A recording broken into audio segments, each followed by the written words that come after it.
Hi friends. ఈరోజు మన స్వప్న స్వగృహ కిచెన్‌లో మరో సరికొత్త వంటతో మీ ముందుకొచ్చాను. అదే చుక్క కూర, టమాటో కర్రీ అండి. ఆకుకూరలలో పప్పు వేసుకోవడం, పచ్చడి చేసుకోవడం మనం చేస్తూ ఉంటాం. ఈ చుక్క కూరతోటి ఇప్పుడు టమాటో వేసి కర్రీ ఎలా చేయాలో ఇప్పుడు నేను చూపిస్తాను. నా పద్ధతిలో నేను చూపిస్తాను. మీరు మొదటిసారి గనుక నా వీడియో చూసినట్టయితే నా వీడియోకి ఒక లైక్, షేర్ అండ్ సబ్స్క్రైబ్ చేసుకొని చూడండి. వంటలోకి వెళ్దామా? చాలా సింపుల్ వేలో చేయొచ్చండి. బ్యాచిలర్స్ కూడా ఈజీగా చేసుకోవచ్చు ఆకుకూరలు. నేను చెప్పే పద్ధతిలో చేసుకుంటే చూడండి, ముందుగా గిన్నె పెట్టుకొని ఆయిల్ వేసుకోవాలి. ఆకుకూర కాబట్టి కొంచెం తక్కువగానే పడుతుంది ఆయిల్. కొంచెమే వేస్తున్నాను. ఒక 3-4 టీ స్పూన్లు వేసుకున్నాను. తర్వాత ఆయిల్ వేడయ్యనివ్వాలి. ఆయిల్ అనేది వేడైనాక ఆవాలు, జీలకర్ర వేసుకోవాలండి. ఆవాలు, జీలకర్ర. నేను ఒక కట్ట చుక్కకూర తీసుకున్నానండి. ఒక కట్ట చుక్కకూరకు 3 టమాటోలు తీసుకున్నాను. 2 పెద్ద ఉల్లిగడ్డలు తీసుకున్నాను. మీరు కూడా అట్లే నేను ఏ పద్ధతిలో అయితే చేస్తున్నానో ఆ పద్ధతిలో చేసుకోండి. చాలా రుచిగా వస్తుంది కూర అనేది. ఆవాలు, జీలకర్ర వేడైనాక 3 పచ్చిమిర్చి అండి. పచ్చిమిర్చి వేపుకుందాం.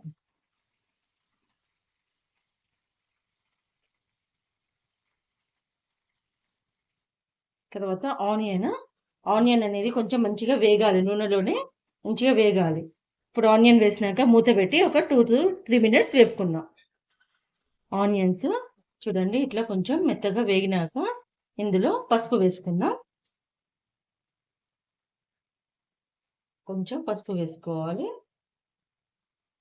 తర్వాత టమాటో వేసుకోవాలండి. నేను 3 టమాటోలు తీసుకున్నాను. టమాటో అనేది మెత్తగా ఉడకాలి. మంచిగా ఇందులో నుంచి గుజ్జంతా బయటకు వచ్చి మెత్తగా ఉడికేదాకా ఉడికించుకోవాలి. టమాటో మీద కొంచెం ఉప్పు వేసుకున్నాం అనుకోండి, మంచిగా ఉడుకుతుంది. నేను ఇప్పుడు దీని మీద 1 స్పూన్ ఉప్పు వేస్తున్నాను. వేసి మూత పెట్టేసి ఒక 10 నిమిషాలు ఉడికించుకుందాం. టమాటోలు ఇలా ఉడుకుతున్నప్పుడు కారం వేసుకోవాలండి. ఉప్పు కారాలు అనేది ఎవరి టేస్ట్కి తగ్గట్టు వాడదండి.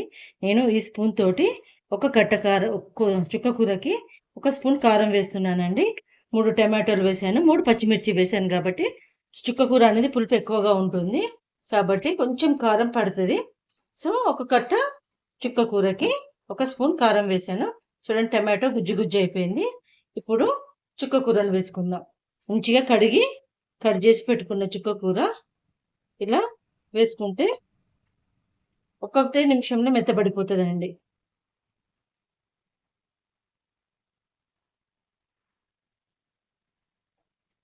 ఇట్లా మధ్య మధ్యలో కలుపుకుంటూ మనం ఉడికించుకుందాం. చూడండి చుక్క కూరలో నుంచి నీరు అనేది ఇట్లా బయటకు వదులుతూ ఉంటుంది. ఈ నీరంతా ఎగిరిపోయేదాకా మనం ఉడికించుకోవాలి.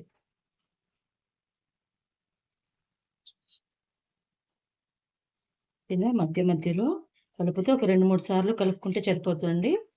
కలిపి ఉడికించుకోవాలి. లాస్ట్లో ధనియాల పౌడర్ కానీ కొత్తిమీర కానీ వేసి బంద్ చేసుకోవడమే. చూడండి ఇలా ధనియాల పొడి వేసుకొని ఒకసారి కలుపుకొని బంద్ చేసుకోవడం. ఇలా సింపుల్గా చేసుకునే చుక్క కూర, టమాటో కూర మీ ఇంట్లో కూడా చేసుకుని ఎలా వచ్చిందో నాకు కామెంట్ బాక్స్లో కామెంట్ పెట్టండి. నా వంటలు కనుక నచ్చితే నా ఛానల్కి లైక్, షేర్ అండ్ సబ్స్క్రైబ్ చేయడం మర్చిపోకండి. స్వప్న స్వగృహ కిచెన్. Thank you.